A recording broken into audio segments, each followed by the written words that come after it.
महावितरण कार्यालयात आमदार चंद्रदीप नरके यांच्या उपस्थितीत शेतीपंपासाठी असणाऱ्या भारनियमनच्या वेळा बदलण्याबाबत बैठक पार पडली। यावेळी शेतीपंपासाठी भारनियमनच्या वेळा बदलाव्या ही प्रमुख मागणी करण्यात आली। शेतीसाठी पाणीपुरवठा करणाऱ्या सहकारी पाणीपुरवठा संस्थांना व शेतकऱ्यांच्या वैयक्तिक वीज पंपांना सलग वीज पुरवठा केला जात नाही। वाढत्या मागणीमुळे वारंवार लोड शेडिंग केलं जातं। ग्रामीण भागात 3 दिवस रात्री व 3 दिवस दिवसा वीज पुरवठा केला जातो। रात्री शेतीला पाणी देण्याकरिता गेलेल्या शेतकऱ्यांमध्ये बऱ्याच वेळा सर्पदंश होणे, विजेचा धक्का लागणे अशा घटना राज्यात आजपर्यंत घडल्या आहेत।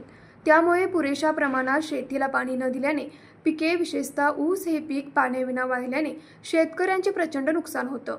शेतकऱ्यांची आर्थिक घडी विस्कटून शेतकरी कर्जबाजारी झाला आहे। एकीकडे उद्योगासाठी शासन 24 तास वीज पुरवठा करते व शेतीसाठी असह्य भारनियमन केलं जातं, असे नमूद करत सध्या शेतीपंपासाठी असणाऱ्या रात्रीचे व दिवसाचे भारनियमनच्या वेळा शेतकऱ्यांच्या सोयीच्या नाहीत। याकडे आमदार नरके यांनी अधिकाऱ्यांचे लक्ष वेधले। यावेळी बैठकीला महावितरणचे अधीक्षक अभियंता गणपत लटपटे, दीपक पाटील, कार्यकारी अभियंता, महाराष्ट्र राज्य विद्युत वितरण कंपनी यांच्यासह महावितरणचे कर्मचारी उपस्थित होते। न्यूज मराठी 24 कोल्हापूर।